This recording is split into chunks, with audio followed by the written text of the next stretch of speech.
U.S. Senator Marco Rubio is betting that flooding the Philippines with cutting-edge American weapons and security assistance is the surest way to stop Beijing's creeping expansion in the South China Sea. His proposed flood strategy is an ambitious, multi-layered plan to rapidly arm and equip the Philippines, giving Manila the capacity to enforce its sovereignty and hit back decisively at every incursion, so that China's gray zone tactics lose their low-risk appeal. At its heart is credible deterrence built on an ironclad U.S.-Philippines Mutual Defense Treaty, now clarified to cover attacks on public vessels anywhere in the South China Sea.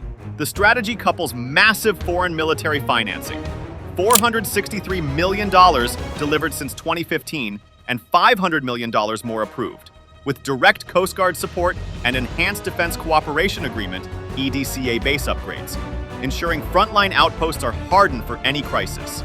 Rubio also highlights coastal missile batteries, maritime domain awareness tools, and stronger Navy and Coast Guard ships as essential to deny China its current advantage.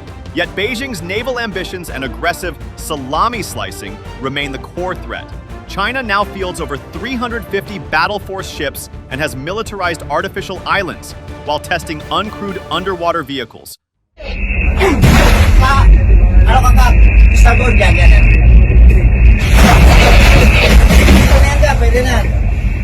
All aimed at dominating vital sea lanes that carry more than $3 trillion in global trade annually.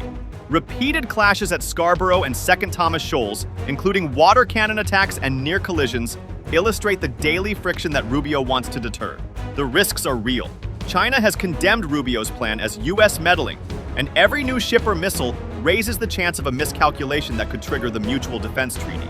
At home, critics warn of overdependence on U.S. firepower, while in the region, ASEAN unity could fray as some members side with Beijing and others with Washington.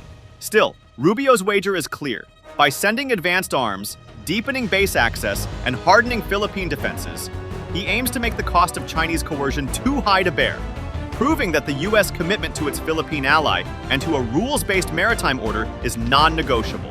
Whether this flood of support deters conflict or drives new tensions will shape not only the future of the Philippines, but also the balance of power across the Indo-Pacific.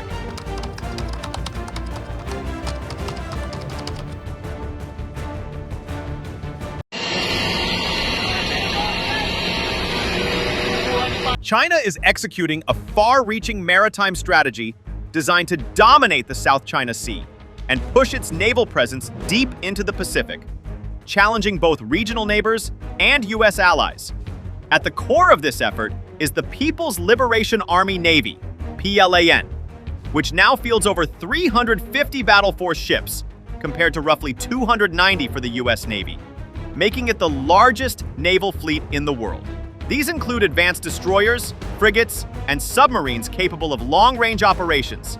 Yet, sheer numbers only hint at the scale of Beijing's ambitions. Rather than risk a direct clash with the United States or its allies, China employs sophisticated gray zone tactics. Actions that remain below the threshold of open warfare, but steadily expand its control. Gray zone operations are central to Beijing's playbook.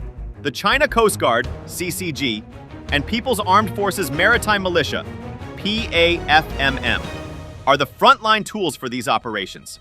Civilian fishing trawlers, secretly trained and coordinated by the Chinese military, routinely swarm and block foreign vessels, creating the appearance of law enforcement or commercial activity, while coercing neighbors without firing a shot.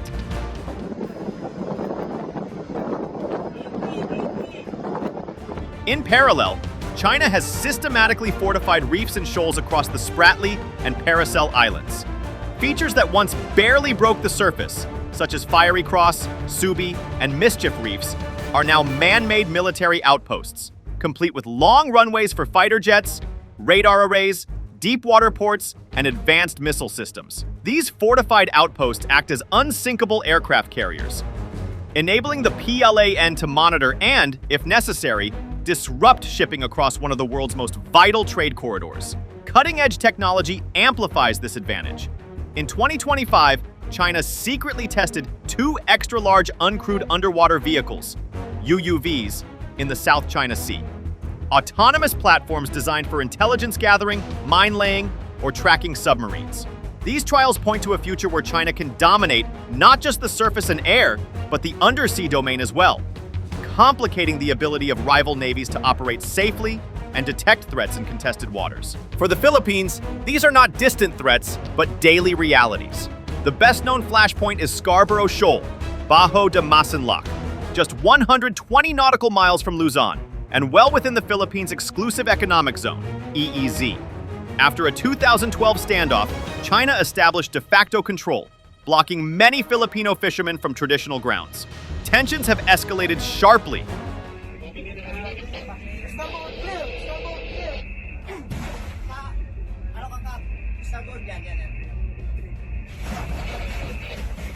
In September 2025, Chinese Coast Guard ships fired high-powered water cannons at a Philippine fisheries vessel, causing significant damage and injuring a crew member. Soon after, Beijing proposed turning the shoal into a national nature reserve, a move denounced by U.S. Senator Marco Rubio as another coercive attempt to advance sweeping territorial and maritime claims. The Second Thomas Shoal, Ayungin Shoal, tells a similar story. Here, a handful of Philippine Marines stationed aboard the grounded BRP Sierra Madre depend on periodic resupply runs. But Chinese Coast Guard and militia vessels repeatedly block, ram, or shadow Philippine boats, creating constant risk of collision and escalation. Each encounter underscores how gray zone tactics, deliberate harassment that stops short of open combat, allow Beijing to press its claims while testing the responses of Manila, Washington, and other regional players. Taken together, China's massive naval buildup, persistent gray zone harassment, militarized artificial islands, and rapid technological upgrades form a coherent strategy to control key maritime choke points, intimidate neighboring states like the Philippines, and ultimately rewrite the balance of power across the Indo-Pacific. For Manila and its allies, these actions are not only a challenge to territorial sovereignty, but also a direct threat to international law, freedom of navigation, and the stability of global trade routes that carry over $3 trillion in goods each year.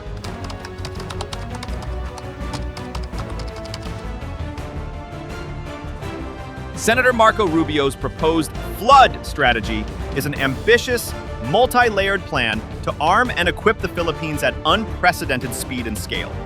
A move he believes is essential to blunt China's rapidly expanding naval power and unrelenting gray zone harassment in the South China Sea. At its heart is the principle of credible deterrence. Rubio argues that if Manila has the capacity to enforce its sovereignty and to hit back decisively at every incursion, Beijing's incremental, salami-slicing tactics will lose their low-risk appeal. Next day in Washington, a first step is taken in the direction demanded by Dewey as the United States and the Philippines sign a mutual defense treaty. This effort is built on the foundation of the 1951 U.S.-Philippines Mutual Defense Treaty, MDT, which, after determined Philippine lobbying, has been explicitly updated to cover armed attacks on public vessels, including Coast Guard ships, anywhere in the South China Sea. That clarification, Rubio stresses, locks in an ironclad U.S. commitment and closes legal loopholes that China might try to exploit. Rubio pairs this strategic logic with unprecedented U.S. security assistance, focusing on three major funding channels. First is Foreign Military Financing, FMF, the main grant program for U.S. military aid, under which the Philippines has already received $463 million since 2015, with another $500 million approved for fiscal year 2024 to 2025. These funds allow Manila to buy modern radar networks, long-endurance surveillance drones, air defense systems, and coastal anti-ship missiles. Second is direct support for the Philippine Coast Guard, which bears the brunt of China's day-to-day harassment. A U.S. House panel recently urged Secretary of State Rubio to safeguard this funding, warning that a drastically reduced 2020 budget would devastate key programs to help the PCG counter China's maritime militia. Third is the Enhanced Defense Cooperation Agreement, EDCA, which provides U.S. access to strategically located Philippine bases and the capital to upgrade them. Washington has already invested $109 million in base improvements and set aside another $128 million for fiscal year 2025 to harden runways, build fuel depots, and expand ammunition storage. facilities that would support sustained joint operations if a crisis erupts. Rubio's plan also spells out the hardware he wants to see on Philippine shores. High on the list are coastal defense batteries capable of launching BrahMos-class supersonic missiles, powerful enough to deny Chinese warships access to key sea lanes. He also calls for a rapid buildup of maritime domain awareness systems, including satellite feeds, over-the-horizon radar, and long-range unmanned aerial vehicles, to create a live, persistent picture of every Chinese vessel operating inside the Philippine Exclusive Economic Zone, EEZ. And he emphasizes the modernization of PCG and Navy ships with reinforced hulls, advanced electronic countermeasures, and heavier deck guns, ensuring they can withstand water cannon blasts, ramming attempts, and other aggressive tactics that have become routine near Scarborough and Second Thomas Shoals. In Rubio's view, this flood of arms, surveillance technology, and hardened infrastructure will transform the Philippines into a frontline bulwark, forcing Beijing to factor in immediate, high-cost consequences for every hostile act. Supporters see it as a decisive investment in regional stability and in keeping vital sea lanes, through which over $3 trillion of global trade flows each year, open and free. Critics worry it could accelerate an arms race or entrench the Philippines in great power rivalry. But Rubio insists that only a well-armed ally can prevent a wider war. By combining massive grant funding, Coast Guard modernization, base upgrades under EDCA, and advanced strike and surveillance systems, the flood strategy aims to deny China the gray zone advantage it now enjoys and to secure freedom of navigation for decades to come.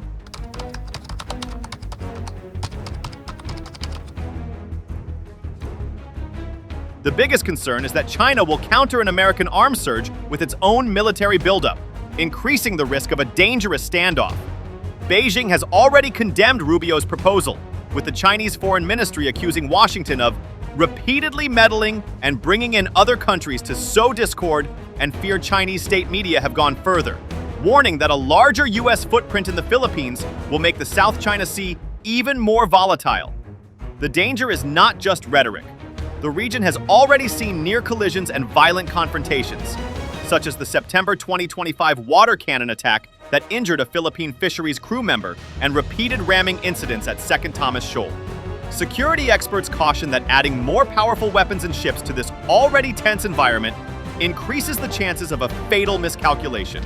Under the 1951 U.S.-Philippines Mutual Defense Treaty, MDT, which now explicitly includes attacks on Philippine public vessels anywhere in the South China Sea, even a single death or the sinking of a ship could trigger an automatic U.S. military response, potentially sparking a wider conflict neither side may intend.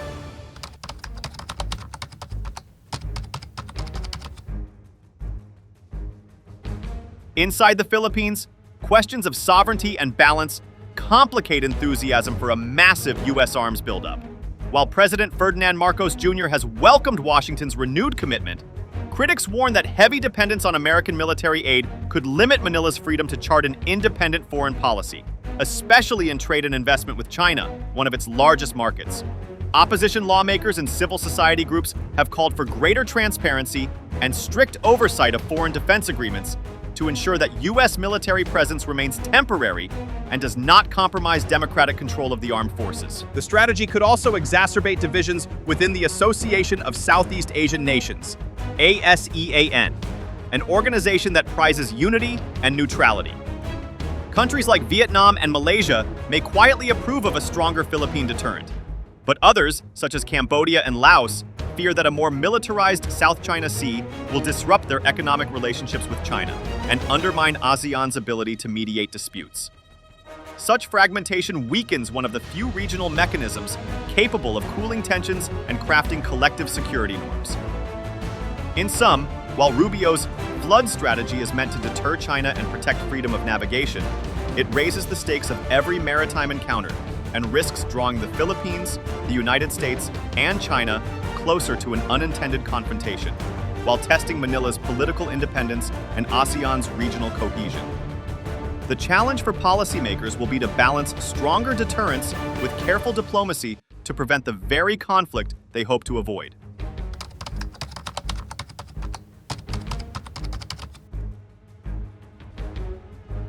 Senator Marco Rubio's flood strategy is a high-stakes wager on deterrence. By channeling massive U.S. military aid, base upgrades, and cutting-edge surveillance and strike systems into the Philippines, the plan aims to strengthen Manila's capacity for self-defense and maritime law enforcement, while leveraging the long-standing U.S.-Philippines alliance. The logic is straightforward. A better-armed Philippines will make China think twice before pressing its sweeping maritime claims or using coercive gray zone tactics. The long-term success of this strategy, however, rests on three pillars. First, sustained U.S. funding and political will are essential to keep weapons deliveries and base improvements on schedule. Second, the Philippines must effectively integrate and maintain new systems, ensuring they become a real operational deterrent rather than expensive showpieces. And third, China must calculate that the rising cost of coercion outweighs the potential gains of territorial expansion, a judgment that could shift as regional dynamics evolve. The influx of arms is not just about firepower. It is about sending a clear signal that the U.S. commitment to the ironclad alliance and a rules-based order in the South China Sea is non-negotiable. Whether this bold bet prevents conflict or risks new tensions will define not just the future of the Philippines' maritime sovereignty, but also the credibility of U.S. commitments. If you liked the video, do not forget to like, share, and subscribe our channel for deep analysis of contemporary issues.